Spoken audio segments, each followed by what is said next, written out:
Uno no eran una sola cultura, sino más de 600 tribus distintas. Antes de la llegada de Colón, Estados Unidos, Canadá y el norte de México no eran territorios vacíos, sino un mosaico vibrante de entre 300 y 600 tribus distintas, cada una con su lengua, creencias y modo de vida.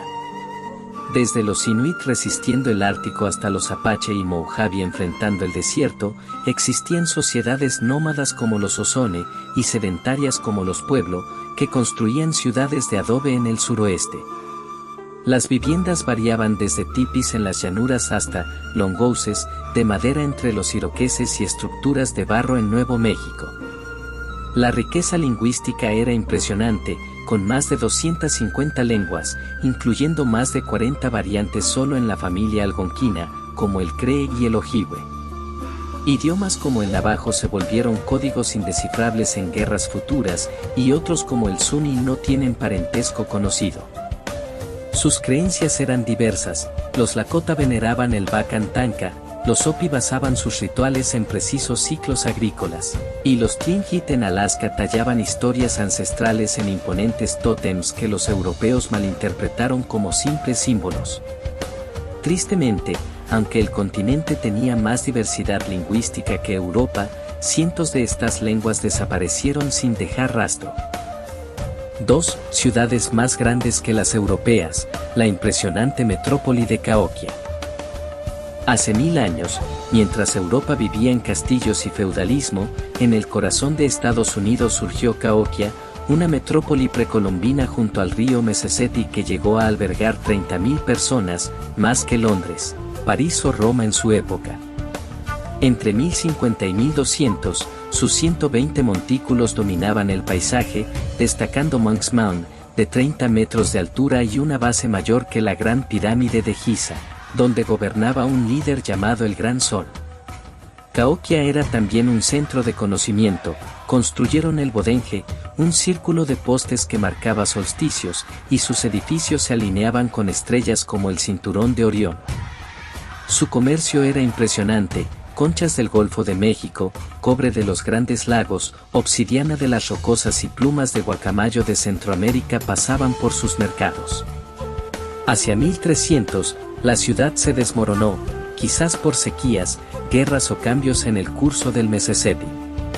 Hoy, Cahokia permanece como un eco, recordando que Norteamérica ya conoció grandes civilizaciones mucho antes de la llegada de Colón. 3. Los iroqueses inspiraron la democracia moderna, el gobierno que fascinó a los padres fundadores. Mucho antes de We the People, la Confederación Iroquesa, o Haudenosaunee, pueblo de la Casa Larga, ya había perfeccionado el arte del autogobierno. Fundada alrededor de 1142 después de Cristo, esta alianza de 6 naciones, Mohawk, Oneida, Onondaga, Cayuga, Seneca y Tuscarora, creó un sistema político tan avanzado que inspiró a Benjamin Franklin y otros padres fundadores. Su gobierno equilibraba poder, líderes civiles elegidos y destituidos por mujeres, decisiones tomadas por consenso, y un gran consejo donde cada nación mantenía su autonomía y ninguna dominaba a otra. En el corazón de Nueva York y Pennsylvania, los iroqueses practicaban principios que Europa aún desconocía: liderazgo femenino, gestión de tierras y recursos por mujeres, y la necesidad de unanimidad en decisiones cruciales. Mientras los colonos debatían unir las 13 colonias, los iroqueses ya tenían 600 años de experiencia en unión federal. Aunque los historiadores discuten si su sistema fue un modelo directo para la Constitución, es innegable que ideas como la libertad de expresión, la división de poderes y la unión de naciones florecían en los bosques de Norteamérica.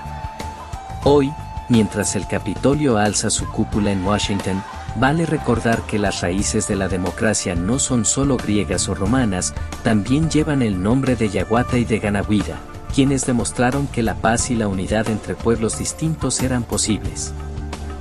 4. El salvaje oeste era un estereotipo falso: agricultura, ingeniería y redes comerciales avanzadas. Olvide la imagen de los salvajes del oeste, Mucho antes de la llegada de los colonos, las culturas nativas de América ya dominaban la agricultura, la ingeniería y el comercio a niveles que habrían asombrado a Europa. Tribus como los Cherokee esculpieron terrazas agrícolas en los Apalaches, y los Ocam construyeron una red de canales de riego más larga que el Támesis.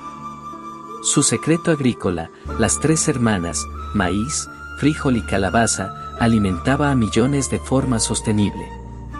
En Mesa Verde, los Anasazi tallaron ciudades de piedra con graneros y quivas alineados con los astros. Los Cato, sin metal ni bestias de carga, levantaron montículos comparables a castillos europeos.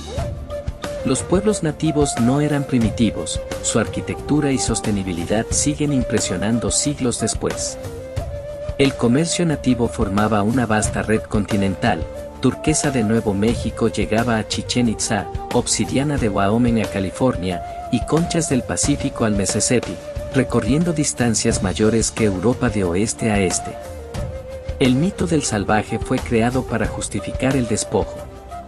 Mientras los Chinook usaban conchas como moneda y los Natchez tenían sistemas sociales complejos, Europa los retrató como hordas sin ley.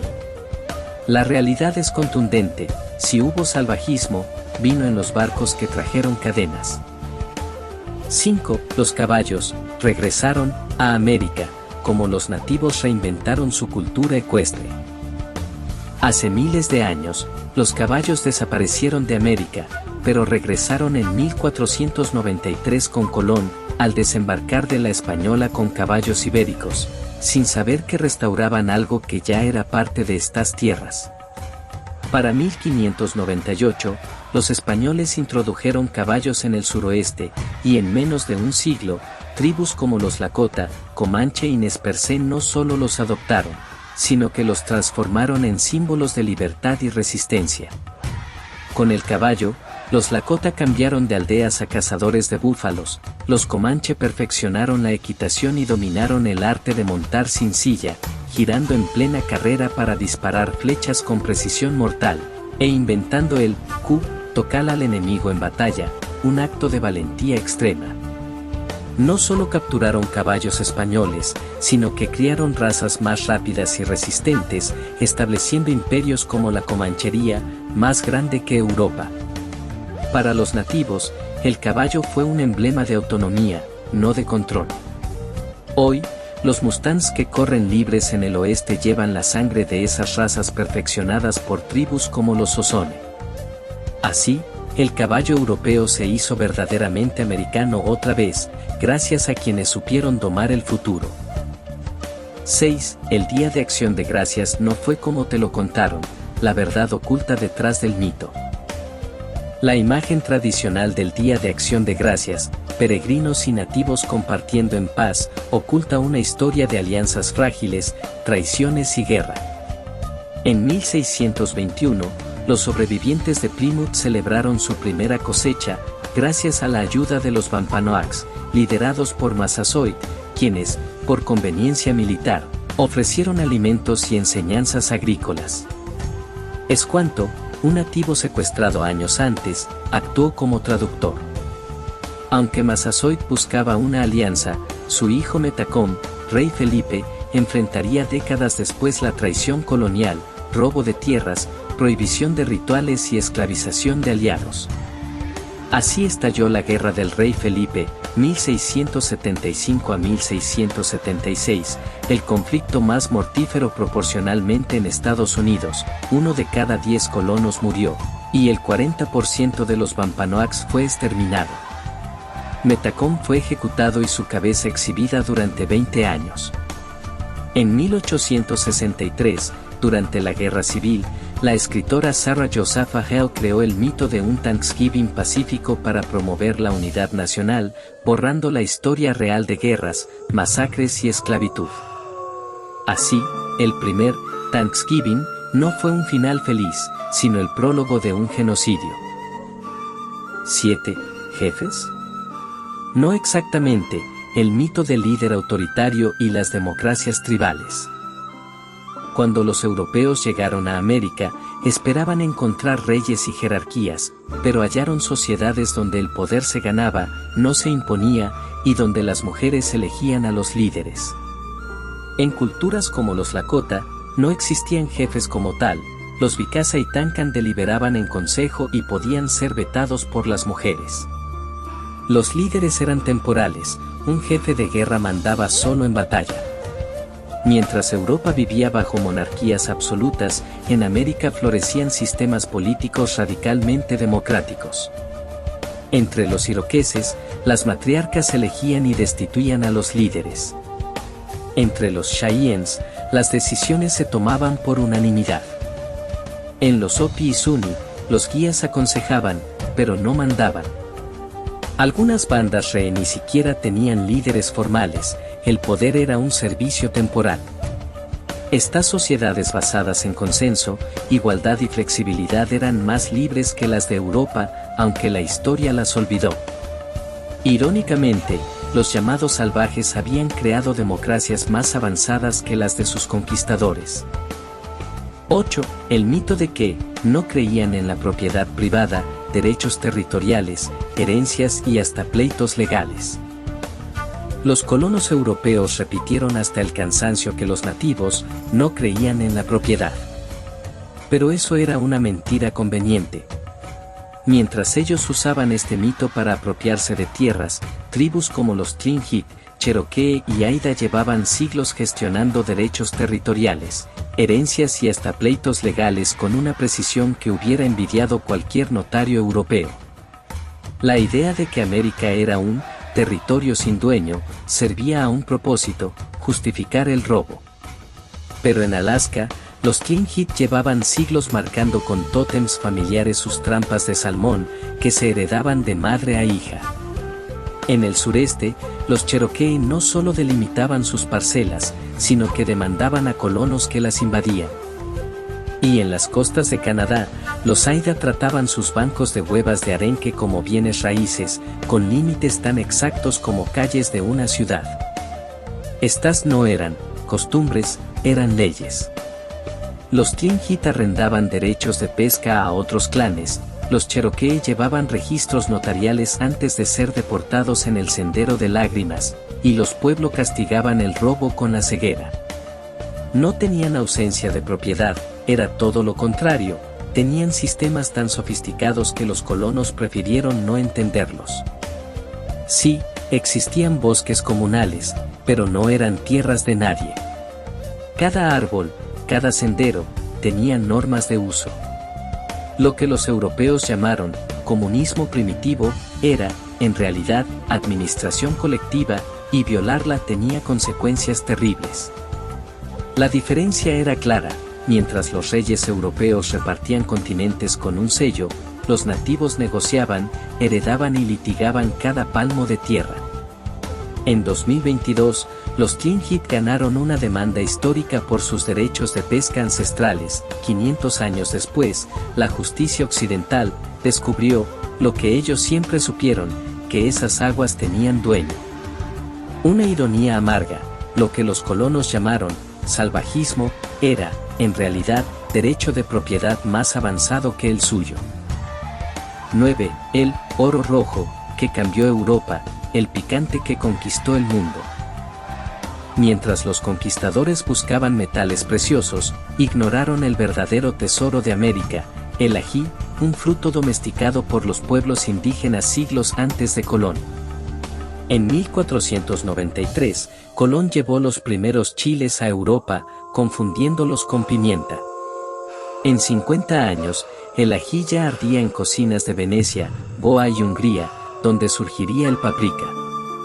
100 años después, sin el ají, no existirían platos como el curry tailandés, el kimchi coreano o el mole mexicano. Aunque hoy India y Tailandia lideran el mundo del picante, todas sus variedades descienden de semillas americanas. En América, el picante era ciencia, moneda y arte. Los aztecas usaban chiles como dinero y gas de guerra, los mayas ofrecían habaneros a los dioses, los quechua domesticaban rocotos en los Andes, y los pueblos mezclaban chile y cacao para crear el primer chocolate caliente picante. Los españoles querían oro, pero América les dio un fuego eterno. Sin el ají, Italia no tendría peperoncino, China no tendría hot pot, y la cocina mundial sería mucho más insípida.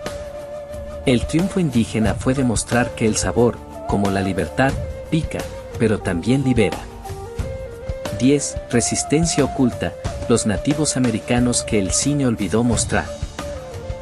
Hollywood congeló a los nativos como guerreros del pasado, pero hoy 574 naciones tribales siguen vivas en Estados Unidos, protagonizando una historia de resistencia, innovación y orgullo.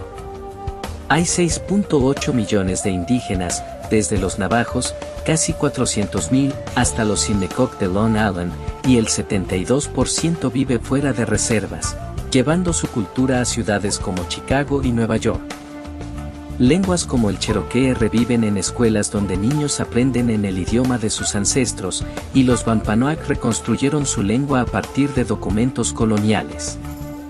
Frente al cambio climático, los Sioux de Standing Rock lideran la defensa del agua, mientras tribus como los Winomiz desarrollan avanzados planes de adaptación. La representación cambia, directores como Sterling Harjo, Seminole, y series como Reservation Dogs crean historias auténticas, alejándose del indio genérico de Hollywood. Muestran jóvenes nativos como cyberpunks y poetas, mientras los actores exigen historias reales, escritas por indígenas. De los 574 pueblos, solo 240 tienen casinos, y muchos, como los Porch Creek, destinan esos fondos a energía solar y educación superior. Lejos de ser un pueblo del pasado, figuras como Aaron Yazzie, ingeniero navajo en la NASA, y Nicole Mann, astronauta bailaqui, demuestran que 140.000 indígenas universitarios construyen el futuro. No son fantasmas del viejo oeste, son médicos, artistas, científicos y activistas que caminan en dos mundos, y luchan para ser vistos como lo que siempre han sido, presentes.